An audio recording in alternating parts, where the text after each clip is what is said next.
So if you recall, there was a killing that happened. 4 Idaho students were murdered, and the police were like, "Doy, we have no idea what happened." Well, finally, they found the student allegedly that did it. He was a criminology PhD, and he has been charged with the killings of 4 Idaho students. And there's some really weird updates on it. He was a Redditor. He was like asking people about, he was asking criminals. He was like surveying criminals anonymously for his own criminology PhD. He's an interesting guy. Let's take a look. Now in the murder of 4 college students in Idaho. A PhD student specializing in criminology was arrested in Pennsylvania and now facing charges and extradition to Idaho. Kana Whitworth is on the scene in Stroudsburg, Pennsylvania. Good morning, Kana. George, good morning. 28-year-old Brian Kohberger has been held here at the Monroe County Correctional Facility since his arrest early Friday morning. Now, he is facing 4 charges of first-degree murder and 1 count of felony burglary, and he is set to appear before a judge here in Pennsylvania tomorrow afternoon. This morning, new details unfolding about the suspect in the gruesome murders of the 4 University of Idaho students. He was perfectly friendly, nice to be around, talked, he's a very intelligent person. Detectives arrested 28-year-old Brian Christopher Kohberger in Albrightsville, Pennsylvania, on a warrant for murder of Ethan.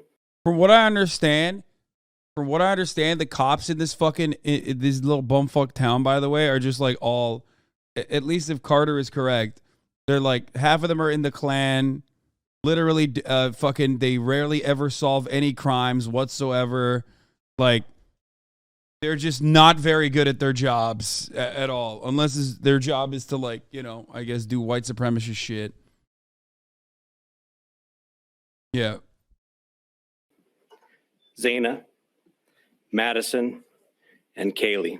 Authorities believe in the early morning hours of Sunday, November 13th, he stabbed Ethan Chapin, Xana Kernodle, Madison Mogan, and Kaylee Gonzalez to death in their beds. On Monday, November 14th, while the world learned of the horror, Kohberger was pursuing his PhD in criminology at Washington State University and working as a teacher's assistant. He was acting as a TA as well as grading papers. To find out it was our neighbor, it was very horrific. And while Kohberger maintains his innocence, his apartment and office in Pullman, Washington, less than 10 miles from the crime scene, searched by police after his arrest some 2,500 miles away at his parents' home in the Poconos. His lawyer telling ABC News that Kohberger's father flew out to Washington State so the two could take part in a pre-planned father-son cross-country drive back to Pennsylvania for Christmas. Mr. Kohberger indicated that Brian was acting normal and not out of character. They arrived in that white Hyundai Elantra on December 13th,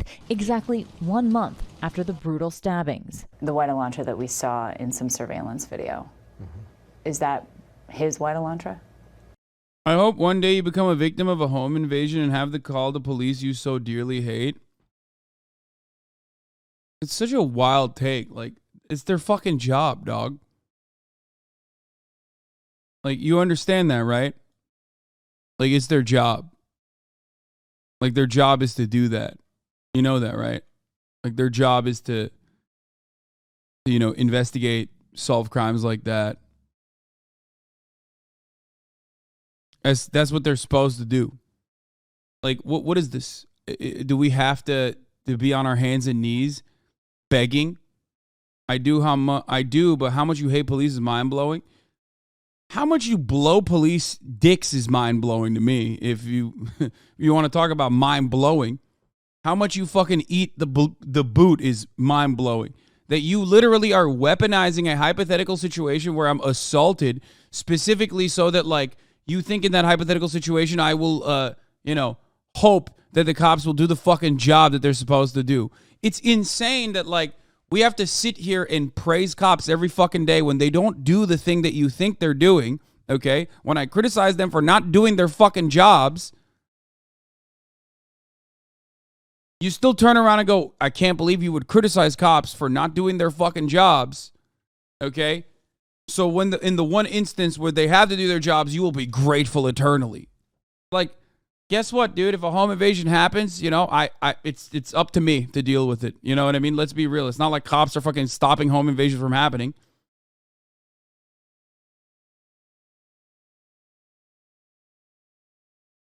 Yeah, it'll be interesting to see who hates the cops when they get robbed and need someone to show up 7 hours later and shrug their shoulders. This is the greatest Nick Mullen tweet of all time.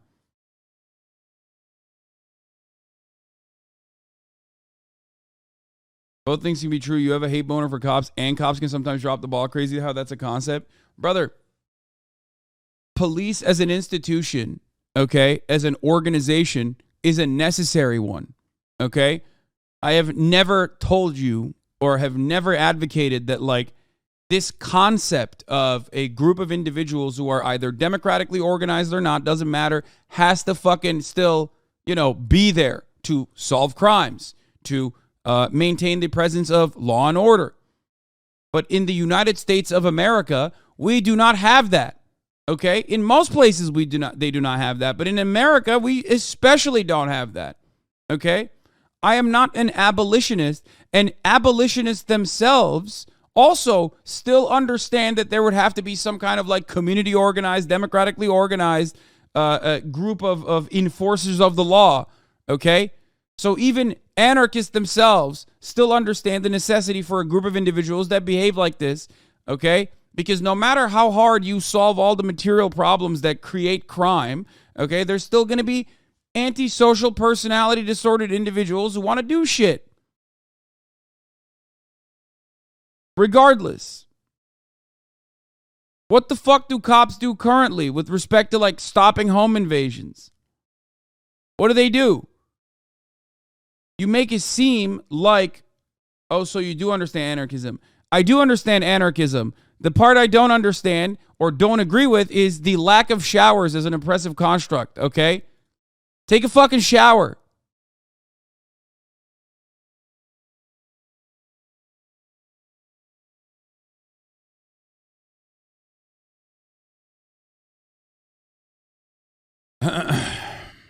Anyway, regardless, people, for some fucking weird reason, or, well, not a weird reason, it's because police are enforcers of the current hierarchy.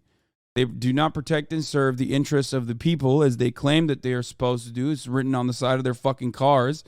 But instead, they protect and serve the interests of capital. Okay? And for that reason, because of that, they get a lot of play. They get a lot of media. They get a lot of fucking praise for not doing a good job.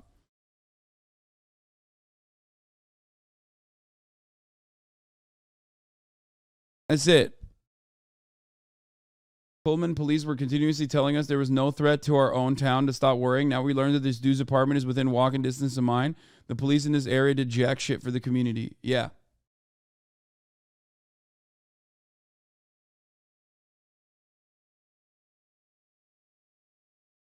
If cops demonstrated a clear lack of if any other job demonstrated a clear lack of interest in like actually accomplishing the goals that they were tasked with, like cops do so regularly, and when cops fail to do their jobs adequately, they kill people. When cops fail to do their jobs adequately, the stakes are incredibly high.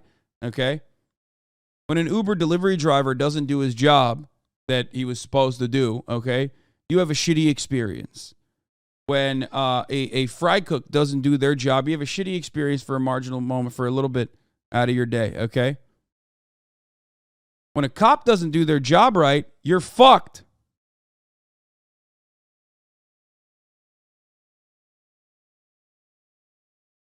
They'll kill you.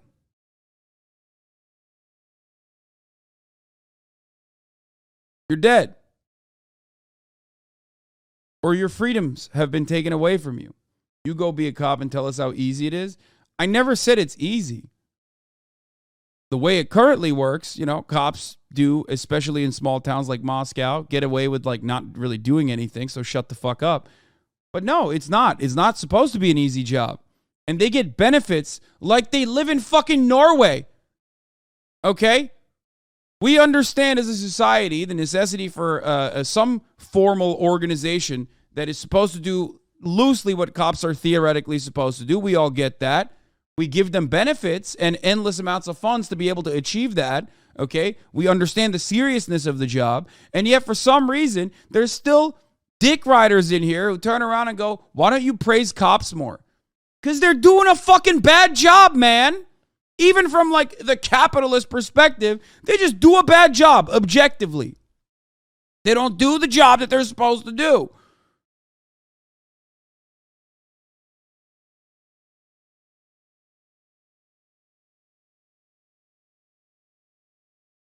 I pay the cops more money than your dad does, okay?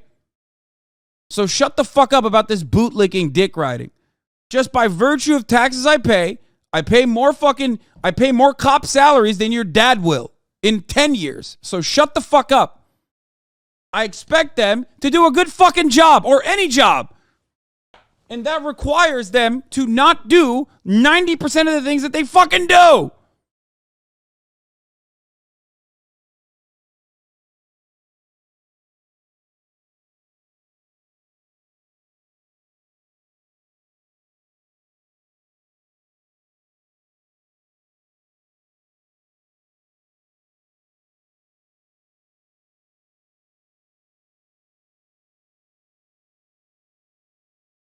We believe so, yes.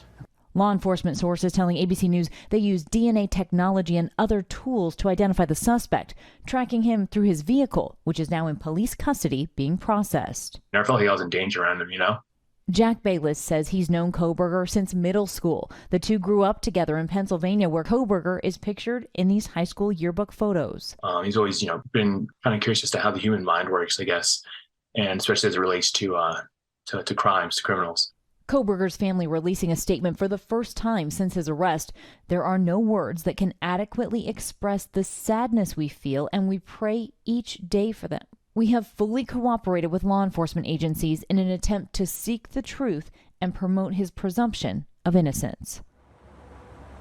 Now, Chief Fry told me that within an hour of releasing his name, more than 400 tips poured in. Kohberger's lawyer says he plans to waive his extradition hearing tomorrow in hopes of quickly returning to Idaho. George, he says his client is eager to be exonerated. Okay, Kena, thanks very much. Let's bring in former FBI agent Brad Garrett for more on this. And Brad, as far as we know, there's no direct connection between Kohberger and the victims. That's an especially disturbing sign? Well, as we talked earlier, George, this is a case where it appears it's not someone close to him. So it takes it away from what I would call more textbook murders that are driven by rage, anger, greed. And this is more like there's a psychological aspect of this killer. I guess more like a serial killer, where the killer may well enjoy or get some sort of satisfaction out of killing people that he probably doesn't know, or maybe has little or no connection to them. What do you make of his studying criminology? Well, it's sort of again, if you look at the background of serial killers, they're fascinated with the psychology of crime and criminal behavior. And as somebody who studies this stuff every day, I can identify with that. It's the puzzle. It's the idea of what triggers people to do certain things and act a certain way. And if he's the correct guy who committed this, he's really studying what he's practicing. Break down how officials tracked him down. So what you try to do, obviously, is tie a suspect to a crime scene. You start with the Hyundai Elantra. They apparently were able to put it at the apartment building, leaving the city. And then you go to DNA, which this is a case that sort of screamed out that they probably would find DNA just because of the nature of the crime.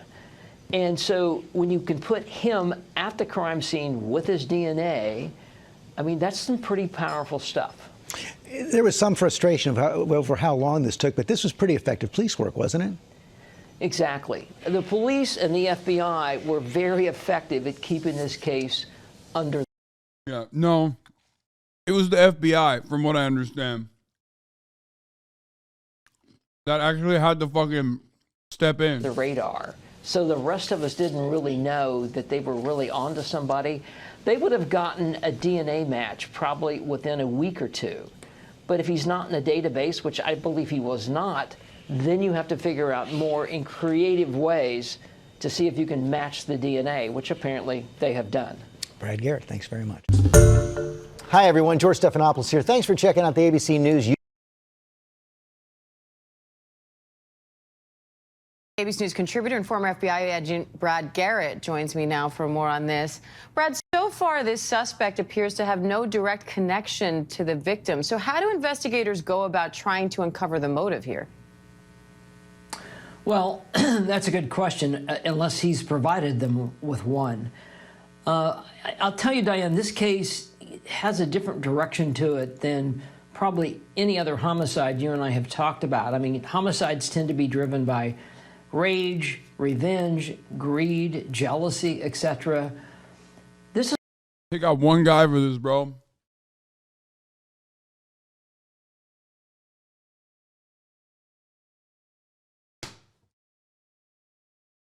I can't be the only one that feels like this dude looks a little bit like Germa, right?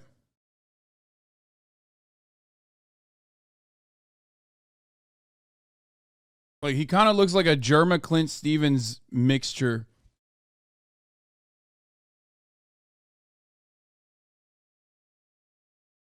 Suspiciously hasn't been live since he did that last, like, New Year's special, or not New Year's special, the Christmas special.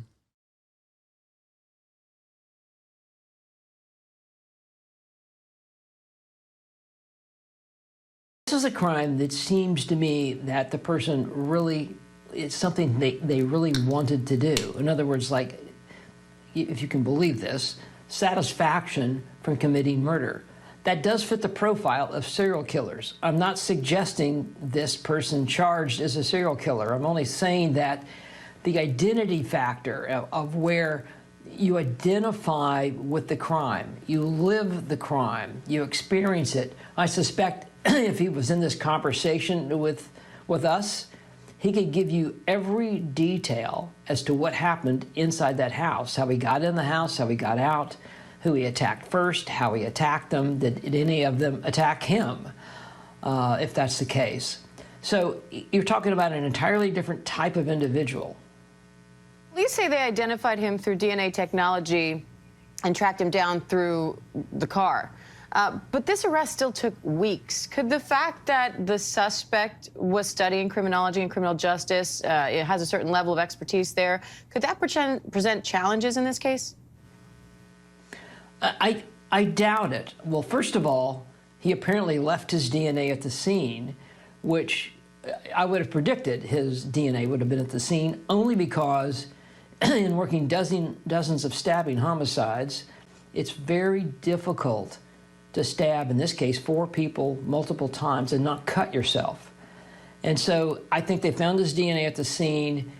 He has no record, so his DNA is not on file, but through genetic genealogy, they were able to track down through family records his DNA. So you have a DNA hit and you have the car that was placed at the scene, and I think between the two is probably the basis of the probable cause. All right, Brad Garrett, this is a case we will be talking a lot about going forward. I'm sure we appreciate your analysis as always. Thank you.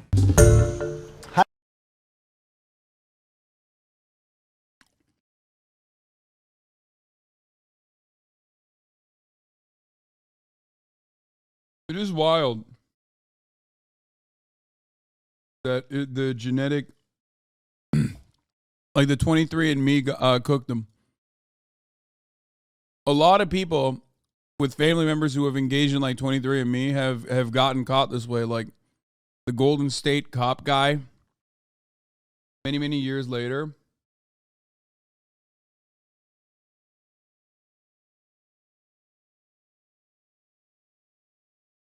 Stole from chat.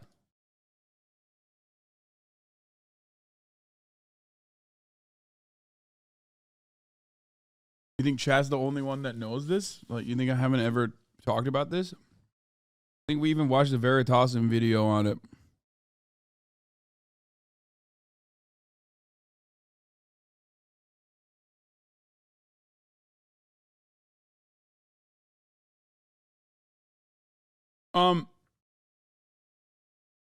I think I mean, are there more details on this?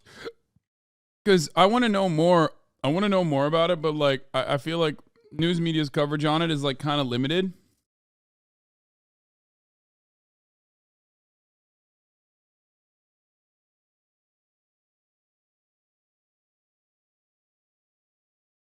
With no reason whatsoever, with no evidence whatsoever that like a professor was responsible for it.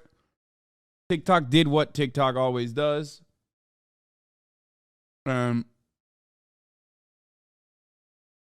you know, they there was so much speculation. TikTok detectives, after making 840 false accusations, ruined the reputation of 75 people, coming up with 3,000 theories based on no real evidence, only for the alleged killer to be someone that no one had heard of. Yeah.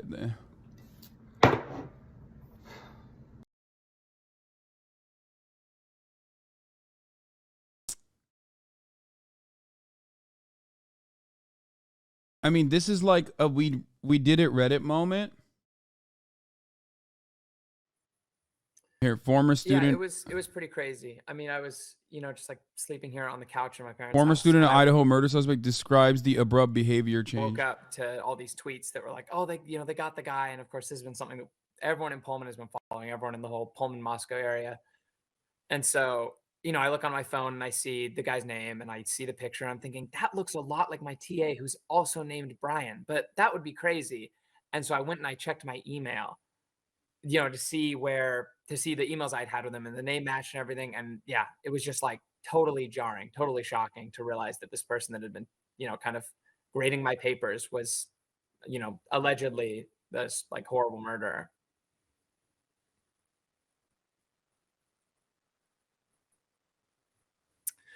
Yeah, no, entirely. All our interactions came in the form of the class.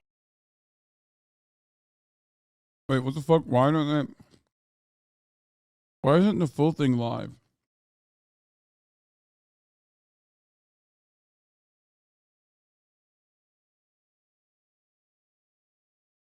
No, they're not showing the studio part, which is weird.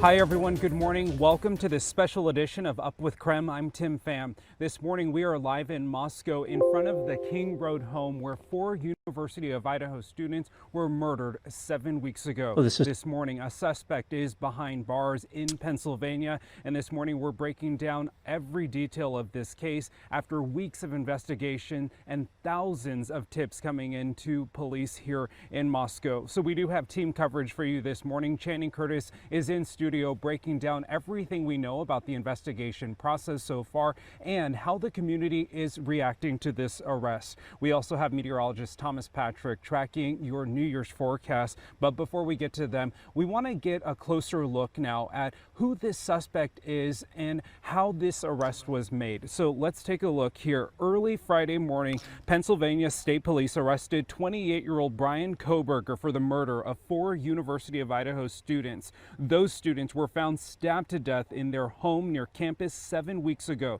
Kohberger is a PhD student at Washington State University. CBS News learned forensic analysis allegedly linked the suspect to the crime scene in Moscow, Idaho. He has been charged with 4 counts of first-degree murder and felony burglary. Police still not saying whether the suspect and the victims knew each other. Meanwhile, Pennsylvania State Police arrested Kohberger 2,500 miles away from the Idaho crime scene. Authorities found him at his parents' home early Friday morning. Kohberger is now awaiting extradition back to Idaho. His attorney says he plans to waive his extradition hearing during a court appearance happening tomorrow. That means he could be back in Idaho sometime this week. His family and lawyer issuing statements on his arrest. The statement from his family reads in part, "First and foremost, we care deeply for the 4 families who have lost their precious children. There are no words that can adequately express the sadness we feel, and we pray each day for them. We will continue to let the legal process unfold, and as a family, we will love and support our son and brother." Kohberger's family also saying they are fully cooperating with law enforcement in the investigation. Meanwhile, Koberger's public defender in Pennsylvania also issuing this statement. He says, quote, Mr. Koberger is eager to be exonerated of these charges and looks forward to resolving these matters as promptly as possible. Following the announcement of Koberger's arrest on Friday, law enforcement held a press conference for the first time since November. This was the biggest break in the case, and police gave us more insight at how they came to arresting Koberger. We have an individual in custody who committed these horrible crimes, and I do believe our community is safe. These murders have shaken our community, and no arrest will ever bring back these young students. The details of what led to the suspect's arrest won't be released just yet. That's because of Idaho state law. In December, investigators revealed they were looking for a white Hyundai Elantra. Right now, police say they found that car but are still looking for a murder weapon. Now, for the families of those 4 victims, this obviously allowing them to begin having some sort of closure and also bringing justice to their children. We actually had the chance to speak to the father of Kaylee Consalves, who tells a TikToker says someone in LE, she admitted that the Daily Mail used those DMs for their story about BK stalking the roommates and wearing gloves everywhere. Their anonymous sources are just some random woman's DMs. Unreal. Tells us this is the first time his family has had an ounce of hope. This is the first bit of joy that we've had in close to 7 weeks. We hope that they picked the right guy, and that gives us hope, and we haven't had hope for a long time. And we also heard from the family of Ethan Chapin. In a statement, they say, quote, we are relieved this chapter is over because it provides a form of closure. However, it does not alter the outcome or alleviate the pain. We miss Ethan, and our family is forever changed. Looking back at the days and weeks, frustrations were high, with no suspect named in the days and weeks after the murders happened, and police staying very tight-lipped in this investigation process. People and the community were very frustrated, understandably. So now that a suspect is behind bars, let's take a closer look at the timeline of how we got to this point. On the night of Saturday, November 12th, Madison Moken, Kaylee Consalves, Ethan Chapin, and Xana Kernodle went out in Moscow. Their roommates returned to their home around 1 in the morning on the 13th. Then around 1:45, Ethan and... True delusion. You've been extra weird lately. Dial it back. Okay? Calling you out by name. Please.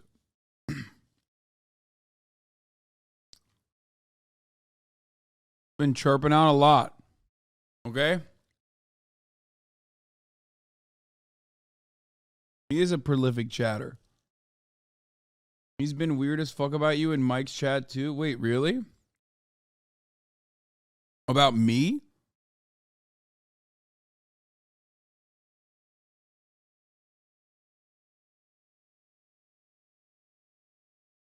He was shit talking to you in Mike's chat earlier?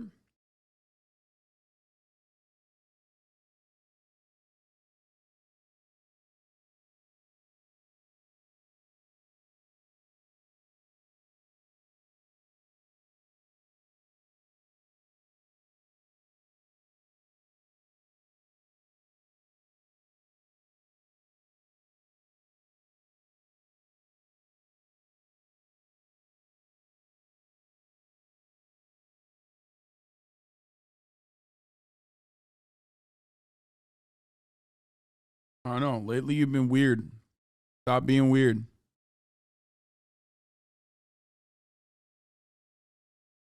Isn't that the guy who said Hasan isn't helping with the socialist movement for like 2 years now? Probably.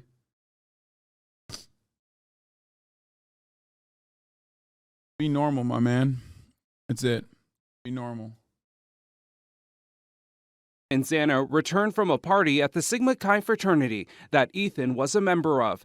About 10 minutes later, Madison and Kaylee got back to the house after going out to a bar and stopping by a food truck on the way home. 10 hours later, right before noon, a call to 911 reporting an unconscious person in the house. That call from a cell phone belonging to one of the surviving roommates. In the week that followed, we learned key details about their death. All had been stabbed, apparently while they slept, with the same fixed-blade knife, and police didn't know who did it.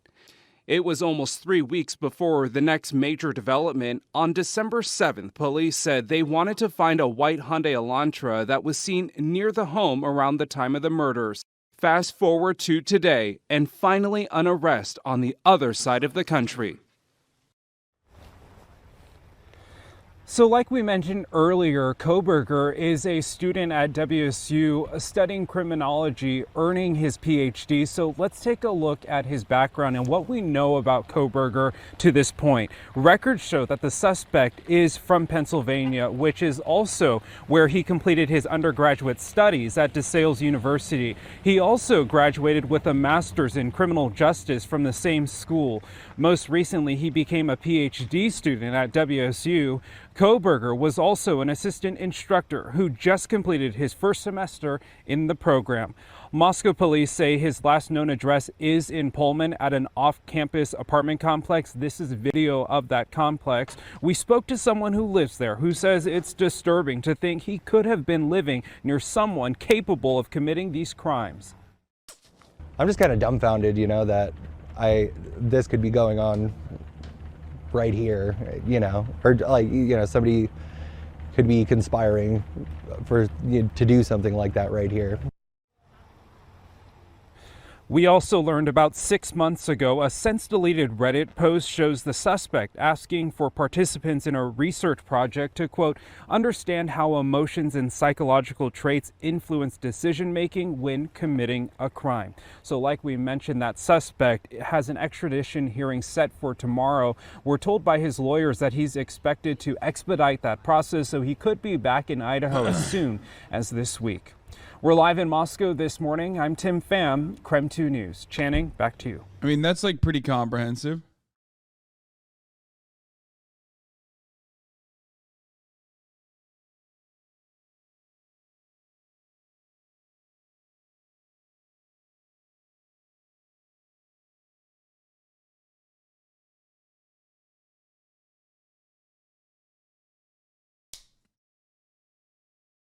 I just,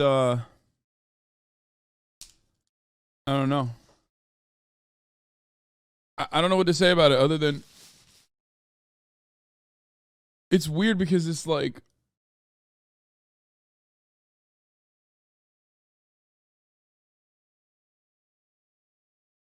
there's something like very compelling about it where you're like where you're interested in it. It's a unique situation.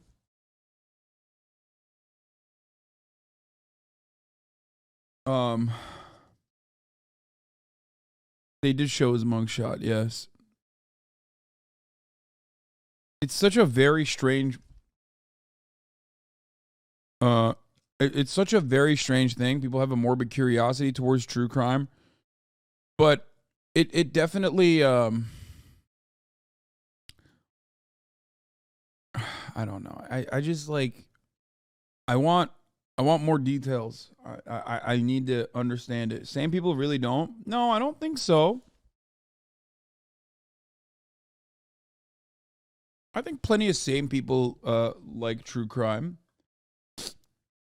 There's something additionally terrifying about a person whose like behavior and motive you can't comprehend that like goes and kills a group of people. Like this is the thing about serial killers is that like antisocial personality disorder oftentimes is what the main reason is. It's like trauma, childhood trauma, and like some kind of like psychopathy, sociopathy that develops as a consequence of that, or because you have like a genetic predisposition or whatever. And when you look at a mass shooting, like for example, there's still like an element of this guy was weird, he was crazy. And he's like unleashing his wrath upon like those in his immediate vicinity. Whereas like when you see something like this is just a dude that may or may not have just straight up picked a random house and just stabbed a bunch of people in their sleep.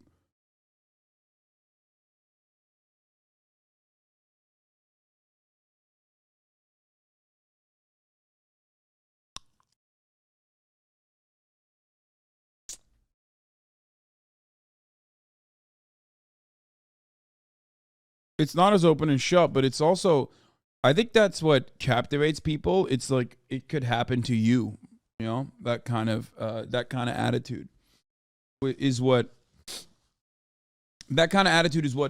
captivates people, because you're like, what the fuck? Like, this guy was just a TA. He was pretty strict as far as grading goes. When he came into class, he was very, not super mentally present. He would stand up at the front, look at the ground. He had a lot of like boilerplate responses he would give people rather than, maybe something he had thought up on the spot. It seemed like, I don't think people want to understand it so they can try and avoid it. I think there's a morbid curiosity that goes beyond that. Like, people want to understand the top of the hour ad break and avoid it, right? Because at the top of the hour, there's a 3-minute ad break. And if you no longer want to see those ads, all you need to do is subscribe, which you could do for $5 or for free with a Twitch Prime or by getting gifted a sub. Cam Schron, thank you for the 5 gifted subs, allowing 5 people to no longer see the ads at the top of the hour. Like, you kind of want to avoid the top of the hour ad break, and there are methods to avoid it. With this, it's a little bit different. I don't know what it is. I don't understand what is so captivating about it, but I do understand what's like additionally scary about a serial killer, because like it just kind of goes against like the human condition. Something just breaks down entirely on what it means to be a human being. Like, the empathy is gone. So all of it is just eroded. So you're like, how the fuck can a person do that? And in a lot of instances, you just can't rationalize it. There's just nothing you could do about it. Billy B, an easy pronounced time. Thank you for the 5 gifted subs.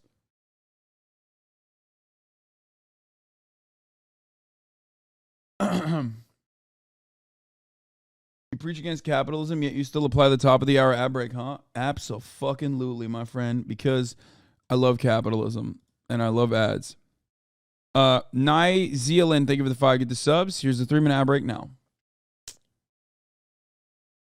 like he would be, he'd come in knowing what he was going to say to like most interactions.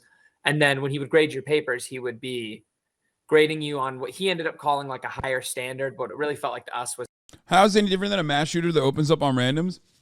I think maybe because we're American and like it's become such a normalized part of human existence that like even with a mass shooting, there's like a moment where the person snaps, and the targets usually are people in his like immediate vicinity. It's like not a random group of people. As far as we know, this seems like it was a random group of people,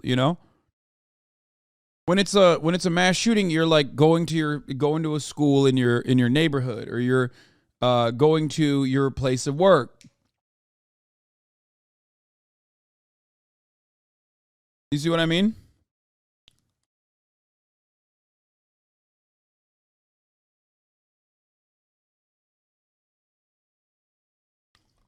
Was he was grading us like he would have graded himself as a PhD student.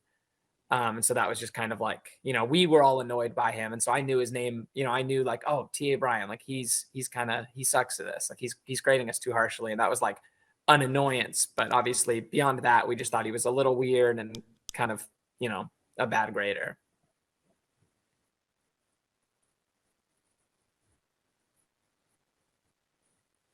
So they're asking him additional questions right now. And yeah. He actually only left me good comments, which is just kind of silly. Like the only ones I could send in were nice ones, but for most people, he was being pretty harsh in the comments. For whatever reason, he was being pretty good to me.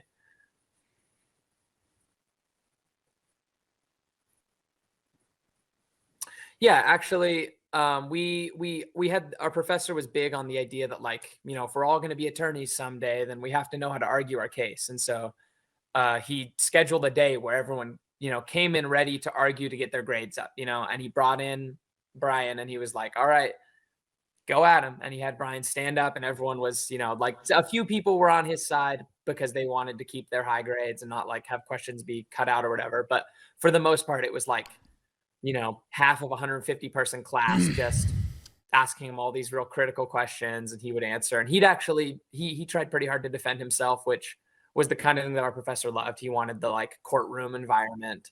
And so, so there was just a period of class where we were all sort of arguing about this. Not Redditor, debate pervert, makes a lot of sense. Lock him up just for that, in my opinion.